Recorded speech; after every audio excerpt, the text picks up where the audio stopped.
എന്താണെന്ന് അറിയില്ലെങ്കിലും എല്ലാവർക്കുമുണ്ട് ഒടുവിലത്തെ ഒരു അത്താഴം. അന്ന് മരണം തൊട്ടടുത്തായിരിക്കുമെങ്കിലും നമ്മളോ അത്താഴത്തിനൊപ്പമുള്ളവരോ പോലും അറിയില്ല.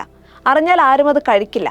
പക്ഷെ മണിക്കൂറുകൾക്കകം ക്രൂരമായി കൊല്ലപ്പെടുമെന്ന് അറിഞ്ഞിട്ടും പ്രിയപ്പെട്ടവർക്ക് അത്താഴം വിളമ്പിക്കൊടുക്കുകയും ഭാവിയിൽ ചെയ്യേണ്ട കാര്യങ്ങൾ അവരെ ഓർമ്മിപ്പിക്കുകയും ചെയ്ത ഒരാളുടെ പേരാണ് ക്രിസ്തു. ആദ്യത്തെ വിശുദ്ധ കുർബാന അർപ്പിക്കപ്പെട്ട ആ രാത്രിയിലെ സമാനതകളില്ലാത്ത സംഭവങ്ങളുടെ ഓർമ്മത്തിരുന്നാളാണെന്ന് പെസഹ.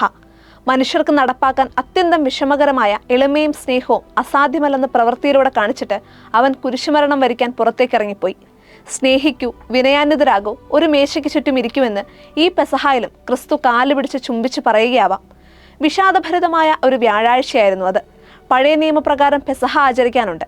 ജെറുസലേം ദേവാലയത്തിൽ ബലിയർപ്പിച്ചുകൊണ്ടു പോകാൻ കുഞ്ഞാടുകളുമായി എത്തുന്നവരുടെ തിരക്ക് തുടങ്ങി. ക്രിസ്തു രാവിലെ തന്നെ പത്രോസിനെയും യോഹന്നാനെയും വിളിച്ച് പെസഹ ഒരുക്കാനുള്ള സ്ഥലം പറഞ്ഞു കൊടുത്തു. ജെറുസലേമിലെ ഒരു മാളികയുടെ മുകളിലത്തെ മുറിയിൽ സന്ധ്യയോടെ അവർ ഒത്തുകൂടി.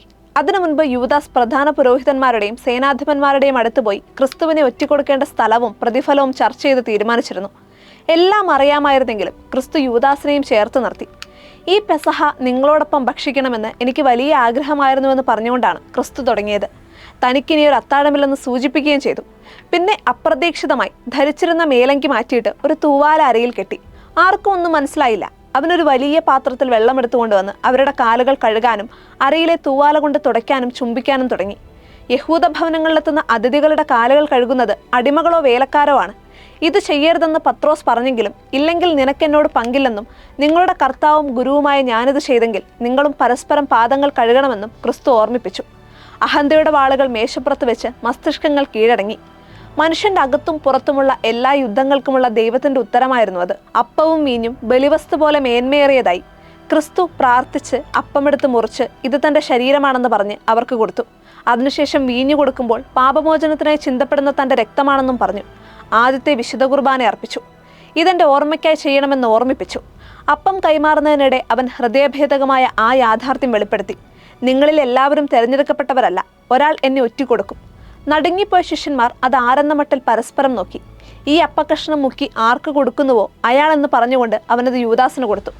പുറത്ത് ഇരുട്ട് ഘനീഭവിച്ചു. അത് വാങ്ങിയ ഉടനെ യൂദാസ് പുറത്തേക്ക് പോവുകയും ചെയ്തു. അപ്പോൾ അവൻ സ്നേഹത്തെക്കുറിച്ച് പറഞ്ഞു. ഞാൻ നിങ്ങളെ സ്നേഹിച്ചതുപോലെ നിങ്ങളും പരസ്പരം സ്നേഹിക്കുവിൻ. അങ്ങനെ നിങ്ങൾ എൻ്റെ ശിഷ്യന്മാരാണെന്ന് ലോകം അറിയട്ടെ.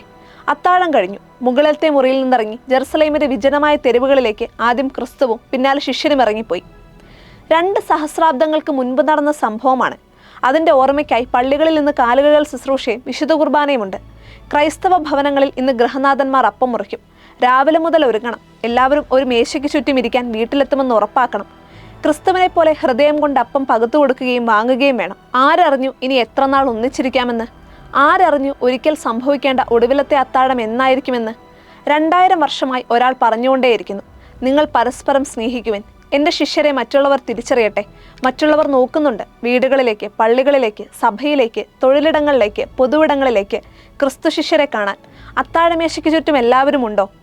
ഗലീൽ ജിബ്രാന്റെ മനുഷ്യപുത്രനായ യേശു എന്ന പുസ്തകത്തിൽ പത്രോസ് ക്രിസ്തുവിനെ ആദ്യമായി കണ്ടതിനെക്കുറിച്ച് പറയുന്നുണ്ട്. ഞാൻ ഗലീലയിലെ കടപ്പുറത്ത് നിൽക്കുമ്പോഴാണ് ക്രിസ്തുവിനെ ആദ്യമായി കണ്ടത്.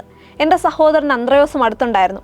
കടൽ പ്രക്ഷുബ്ധമായിരുന്നതുകൊണ്ട് അന്ന് മീൻ തീരെ കുറവായിരുന്നു. ഞങ്ങൾ ദുഃഖിതരായിരുന്നു. ക്രിസ്തു അടുത്തു വരുന്നത് ഞങ്ങൾ കണ്ടില്ല. അവൻ ഞങ്ങളെ പേരു ചൊല്ലി വിളിച്ചു. ധാരാളം മത്സ്യങ്ങളുള്ള ഒരു അഴിമുഖം കാണിച്ചു തരാമെന്ന് പറഞ്ഞു. ഹോ, അവൻ്റെ തേജോന്മയമായ മുഖത്ത് ഞാൻ ഒന്നേ നോക്കിയുള്ളൂ. എൻ്റെ ഉള്ളിലൂടെ ഒരു കൊള്ളിയാൻ പായുന്നത് പോലെ തോന്നി. വല താഴെ വീണുപോയി. ഞാൻ അവനെ തിരിച്ചറിഞ്ഞു.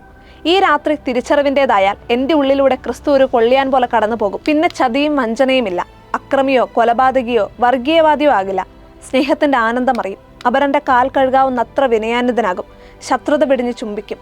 സ്നേഹമല്ലാത്തതെല്ലാം കയ്യിൽ നിന്ന് താഴെ വീഴും. വീട്ടിലെ അത്താഴമേശയിൽ നിന്ന് സ്നേഹത്തിന്റെ വീഞ്ഞു നുകർന്നവരാരും ലഹരി തേടി പോകില്ല. ഉറക്കമില്ലാത്ത രാത്രിക്കൊടുവിൽ മരണം ചൂളം വിളിക്കുന്ന പാളങ്ങളിലേക്കോ കുത്തിയൊഴുകുന്ന പുഴയിലേക്കോ ഇറങ്ങി ഓടില്ല. എൻ്റെ ഓർമ്മയ്ക്കായി നിങ്ങളിത് ചെയ്യുക എന്നൊരാൾ വിളിക്കുന്നു. എല്ലാവരും തിരിച്ചു വരണം. ഇന്ന് പെസഹ തിരുനാളാണ്.